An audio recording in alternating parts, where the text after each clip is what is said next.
Guys, whenever I work with like companies and I do collaborations, I'm gonna have to reach out to them first and let them know what's going on before I make a video for them because this is getting really annoying. It's like you're sending me free product, right? But then you're saying, oh, I can't work with you because blah blah blah. Like, I'm just gonna have to notify them beforehand and let them know what's going on with my situation because this is crazy. Like, I'm gonna have to make a whole video. Like, how can minorities be racist? Oh, these companies are really like, please do your research. Please do your research before you do and say anything. Just please. And this is the thing that I want to say that I'm so annoyed is that people pretend they care about racism, but you ain't sending Shorty Bay's collaborations and things to like Shorty Bay's deals, right? Like, did you send her saying the N word to Fenty? No. Have you sent her doing cultural appropriating things to other companies? No.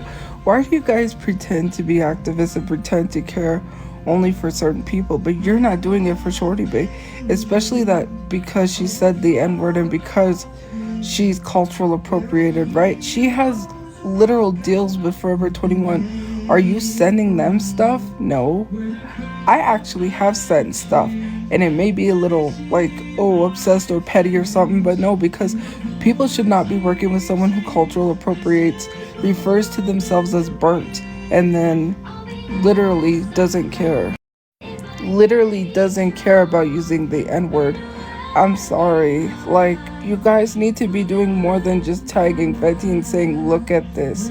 If a lot of people was to send stuff to the deals that she has, like the brand deals, the magazines, and all of that stuff, they would literally pull her.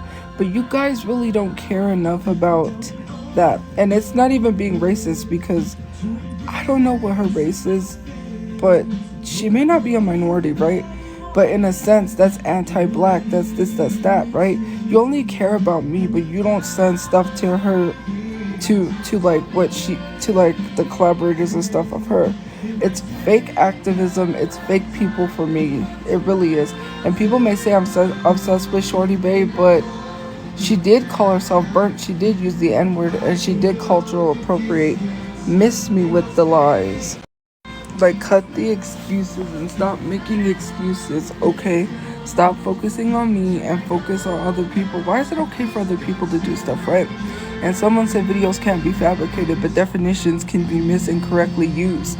When these companies don't do research on minorities, saying that a minority is racist is because we don't hold the systems of oppression. So you're going around telling companies I'm racist, it's incorrect. And these companies do need to do research before they start working with minorities because it's clear they lack research, right? Rather than thinking about making money, you should really invest your time into researching before you work with any minority. Please do your research, especially on the person that you're working with. Do your research, ask questions, and understand where they're coming from.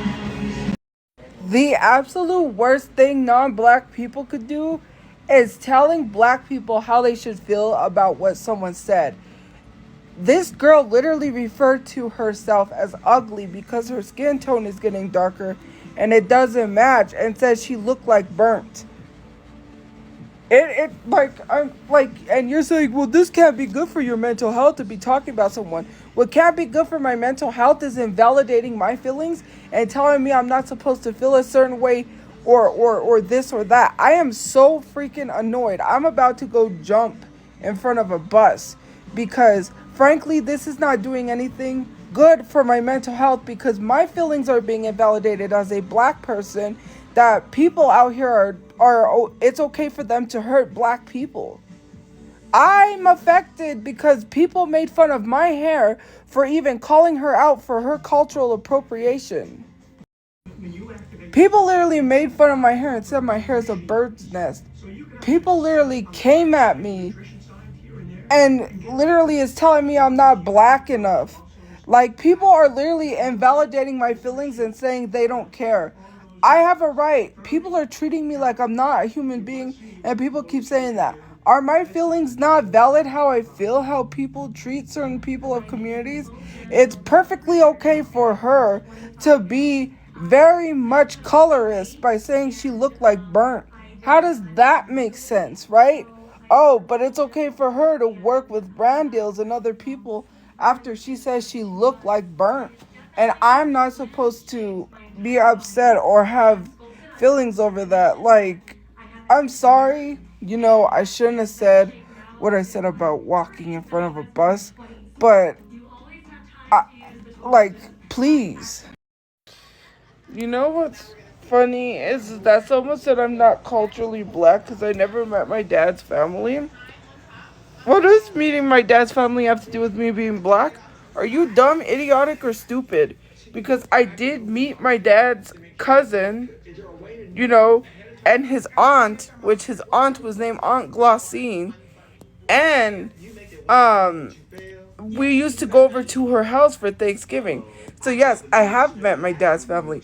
We're just not really close because my dad's cousin treated my dad like trash when he was sick, very sick, and stayed at her house. Treated him rudely. So why would I want to hang around people that are assholes? Thank you.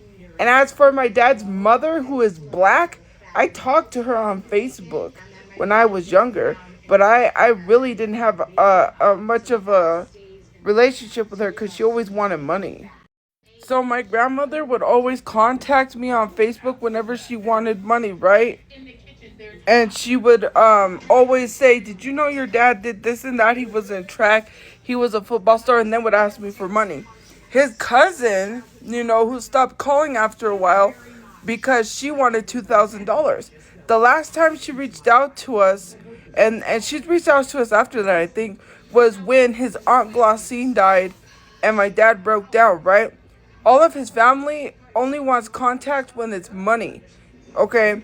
Some of his family thought that he even abandoned his mother when that was not the case, and he tried to call his mom when she was in the nursing home and she decided to not live because she couldn't deal with life anymore, so she gave up on life, okay?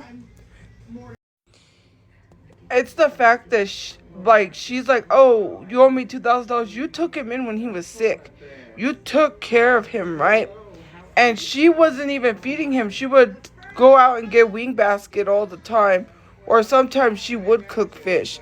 But I don't have conversation with family members, and black people gotta stop telling us we need to accept our toxic family members, that we're not culturally black. I don't have to be culturally anything because I didn't meet my family members. That is the dumbest thing I've ever heard in my life. Maybe stop telling people to accept toxic people in my life. And that, I think it was a guy. You're the same type of man that tells women to stay in relationships even though they were cheated on. Yikes. You're probably just like that guy that told Nia Long to stay in her relationship and let outside people get into her head because she was cheated on. Like, let me tell you something. Black families are the most toxic. They're the ones who let the uncles sit at the tables while they're telling their daughters they're dressing too fast and making them change because the uncles are looking at them a certain way. Yeah. Hush it. Like, literally, you people don't even, like, that's weird, right? To say I'm not culturally black because I never met my dad's family. I only met my dad's cousin. And I didn't have a great experience because although we did have a lot to talk about, I never forgot what she did. You can forgive, but you can't forget. Okay? So someone was talking shit in this comment section of me responding about Shorty Bay's hair when she was ripping her hair out. And I had said I told her so. And people in the comment section were being like trolls. And one of them was like, at least she isn't filming from a motel room. If my roommate was rapping for me to pack up my stuff and get out, I would. It is clear Wilito does not want her there, right? And she's a whole joke to him. And people are saying she has the clout, she has the money. If that was the case, how come she couldn't put her name on the lease? You know whose name is on that lease? Willitos and Isaac's. So why is everyone acting like she's the one who makes the most money? If she was doing so good, she could have put her name on the lease, but she couldn't. Anyone want to take guesses why? So, guys,